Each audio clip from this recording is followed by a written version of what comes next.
potencial de desatar una nueva crisis en el Medio Oriente con implicaciones impredecibles y por los tiempos políticos que marcan la naturaleza de este año en Estados Unidos. Pese a ello, Israel no ha dejado de poner el tema sobre el tintero y nos recuerda de otros ataques preventivos que ha cometido, como el caso del reactor Osirak en Irak en el año de 1981 y la incursión aérea israelí en contra de plantas nucleares en Siria en 2007. Hubo un ataque muy sorpresivo de Israel a un punto específico en Siria, en donde se le destruyó pues, una ubicación que no se sabía qué era. Y al principio el gobierno sirio guardó silencio, después comenzó a protestar y finalmente cuando ya las filtraciones se comenzaron a dar, pues apareció que se trataba de una instalación en la cual estaba comenzando a germinar un desarrollo nuclear.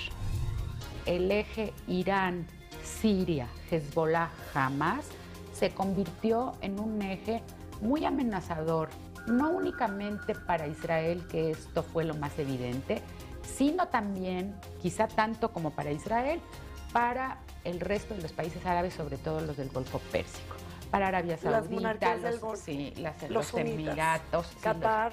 Sí, todos ellos, o sea, estos ricos petroleros, e incluso también para algunos de los del norte de África. O sea, hay que recordar que durante la época de Mubarak, la larga época de Mubarak en los últimos años, Mubarak rompió relaciones diplomáticas con Irán. Lo mismo pasó entre Marruecos e Irán.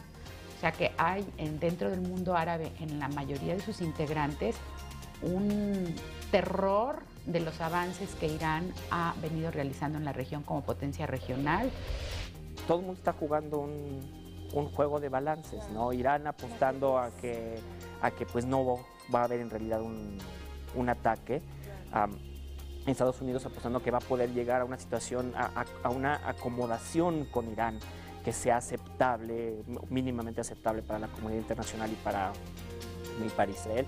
Y Israel apostando que Estados Unidos al final termine involucrándose en el proceso de manera significativa. Entonces, pues ahorita es un juego de espera, ¿no? De ver qué es lo que va a suceder. El juego de Israel con Irán, que está íntimamente vinculado a la correlación de fuerzas políticas en ambos países, tomó un giro sospechoso en las últimas semanas cuando Bibi Netanyahu, en una jugada inédita y soportada por los resortes de su amplia popularidad, convocó elecciones anticipadas para septiembre del 2012 sin esperar la conclusión de la legislatura hasta octubre del 2013. En negociaciones secretas, unos días después, Netanyahu desechó las elecciones parlamentarias y decidió formar un gobierno de coalición con el jefe de la oposición, Shaul Mofaz, del partido centrista Kadima, que en conjunto se logra la conquista de una de las más amplias coaliciones gubernamentales en la historia de Israel, con 94 de las 100 bancadas del Parlamento. En las últimas semanas, Moisés, hemos visto una serie de cambios políticos muy significativos en la escena interna israelí. De alguna manera se desecharon las elecciones anticipadas para celebrarse en septiembre del 2012, tomando en cuenta, por supuesto, que la legislatura terminaba hasta octubre del 2013, pero luego hablamos de que hubo una serie de negociaciones en donde se conforma un gobierno de unidad nacional. ¿Cuál fue realmente el motivo de este pacto que permitió una negociación entre el Likud y este partido centrista Kadima? Mira, lo más importante fue los resultados de las elecciones internas dentro de Kadima, en los cuales pierde Tzipi Livni, gana Shaul Mofaz. Netanyahu siempre tuvo el interés de formar una coalición con partidos que estuvieran hacia su izquierda para tener una especie de balance y no tener que depender de las políticas de los partidos de ultraderecha. De la manera en la que estaba conformado su gobierno, él logró de alguna manera llegar a este balance porque en un principio hizo una coalición con el laborismo de Ehud Barak, pero luego el Partido Laborista se fraccionó, se fragmentó, se dividió en dos partidos. Barak terminó creando su propio partido, que era muy pequeño, con tan solo 5 bancas de 120. Y probablemente si hubiera habido elecciones, el partido de Barak hubiera terminado desapareciendo. lo cual ponía a Netanyahu en una posición que, aunque él hubiera tenido una mayoría de las bancas y claramente no había competencia para él ser el primer ministro, tendría que haber otra vez hecho una coalición con toda la derecha. Y él no se sentía cómodo con esto porque genera tensiones internacionales, porque genera también tensiones internas. Algunas lecturas sobre este movimiento estratégico del primer ministro Benjamín Netanyahu. Según la matemática electoral, el partido Likud esperaba aumentar sus escaños a expensas de los principales partidos de oposición, un incentivo muy seductor para que Mofaz haya decidido aceptar la coalición cuando prácticamente no hay un rival creíble que se le enfrente a Netanyahu. Este zigzagueo político que ha enojado a los laboristas no ha pasado por desapercibido en Teherán y Washington, quienes probablemente miren este hecho como la antesala para atacar Irán. ¿Cómo está ahí el beneficio del gobierno de unidad nacional en relación a la matemática iraní? Legitima más la decisión, porque dice es una decisión que tiene apoyo mucho más amplio, tiene apoyo de 3/4 de todos los miembros del Parlamento, de la Knesset. 94 escaños, ¿no? De 120. De 120. Lo cual hace una decisión más legítima desde un punto de vista democrático. Pero a final de cuentas, la mayor parte de la población israelí hubiera estado de acuerdo de cualquier manera con un ataque si ellos entienden de que no había alternativa. Entonces, en realidad, aunque mucha gente dice, esto le va a permitir a Netanyahu mucho más la posibilidad de un ataque, yo creo que si hubiera sido necesario un ataque y si finalmente el liderazgo israelí llega a la conclusión de que no hay alternativa, la población israelí lo hubiera apoyado de una manera o de otra. Tal vez el factor iraní se coloca como el gran catalizador en esta formación de gobierno de unidad nacional en Israel, muy a pesar de que Mofaz ha señalado una y otra vez que rechaza un posible ataque preventivo a Irán. Sin embargo, lo que podemos decir es que se trata de una jugada maestra que empodera a Netanyahu, que fortalece su capacidad de liderazgo frente a Estados Unidos y que refresca su legitimidad, además de que ensancha sus márgenes de maniobra y mayor libertad. En fin, toda una posición más cómoda que le permitirá decidir en su momento si se va o no en contra de Irán.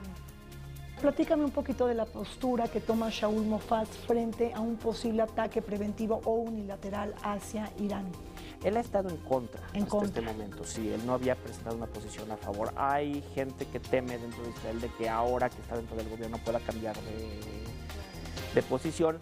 El simple hecho de que cambió de posición tan radical en la que él había declarado que no se iba a sentar en un gobierno con Netanyahu y inmediatamente fue y lo hizo. Genera suspicacia, ¿no? Genera un poquito de desconfianza. Pero abiertamente hasta ahorita él no ha hablado de apoyar un ataque a Irán.